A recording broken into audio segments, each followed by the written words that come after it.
เป็นการบอกรัดข้อความหนังกันเสตาเยื่องอันลองบอกรัดนั่นแต่ที่หลายๆลองแปลกเปิงกันเหมือนเจอหนังลองปันตั้งหู้ลองปันแห้งเจอลองตึกซนและลองห้อยป้ายเอาใจผู้ถอมันเตกว่าเจ้าในเขาในคลิปวิดีโอหัวในคาเดมาลาเนเยื่องอันการบอกรัดข้อความ10ข้อครับ 1. to inform ป้องข่าวแจ้งแรงเยื่องอันในเส้นในเป็นตาปันตั้งหู้ปันข้อมูลและเอาลองอันเปลี่ยนเตมีเตนั่นมาลัดซับแรงในเขาเปิงแตงมันเหมือนเจอหนังคู่สอนก้อนหนึ่งซับแรงลองการเห็นการสอนมันปันลูกเห็นนั้นลูกเห็นก้อนหนึ่งไข่เนลองปื้นเมืองไต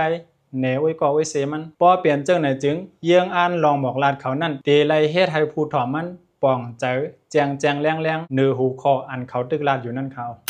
2. to inspire or to motivate ตึกซนปันแห้งเยื่องอันในเส้นในเป็นตาตึกซนปันแห้งผู้ถอมันค่ะว่าเตเป็นแห้งใจและสังแห้งป้ายวนและสังเตกว่าเจ้าในเพราะว่าผู้ถอมันไรมาถอมไรมายินเอาบ่ได้จึงเตเฮ็ดให้เขามีแห้งใจลุกขึ้นมาต่อสู้จัดปานเขากว่าแทงกำหนึ่งครับเปิงแตกมันผู้บอกลาดก้อนหนึ่งเอาปืนพวนยามตกซุ่มหลายปอกหลายกำเส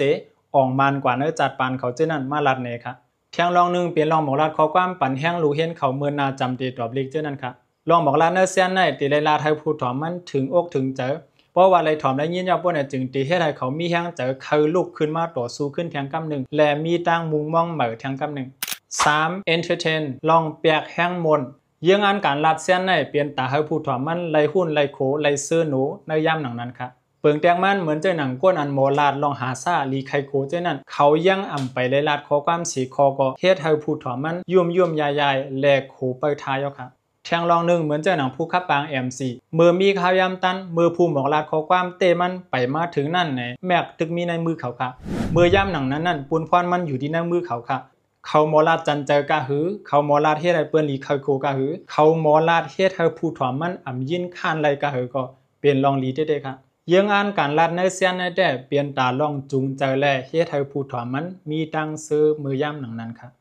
4. to persuade เปลี่ยนตาลองห้วยป้ายจะเอาใจผู้ถอมันค่ะเยื่องอันการลัดเนื้อเส้นในเปลี่ยนตาเรียกลายป้ายวนก้นสีก็แล้วห้วยป้ายจะเอาใจเขาอันนำฮัดเฮ็ดฮัดช้างเจ้านั่นลูกเฮ็ดช้างเนนำเนโตมันกำเหลียวค่ะ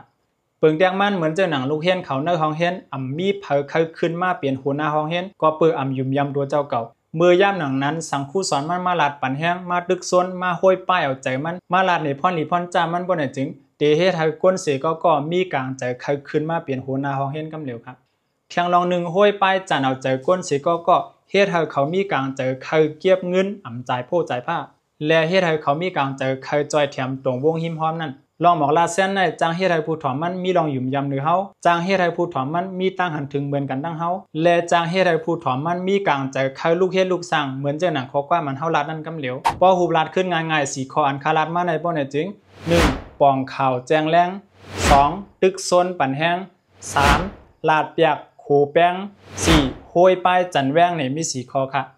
ยิงเนื้อลองตั้งและสายงานเงาลายเสเยื่องอ่านการบอกลาดข้อความนั้นจางเปลี่ยนไรเนื้อ4ข้อใน4ข้อในเขา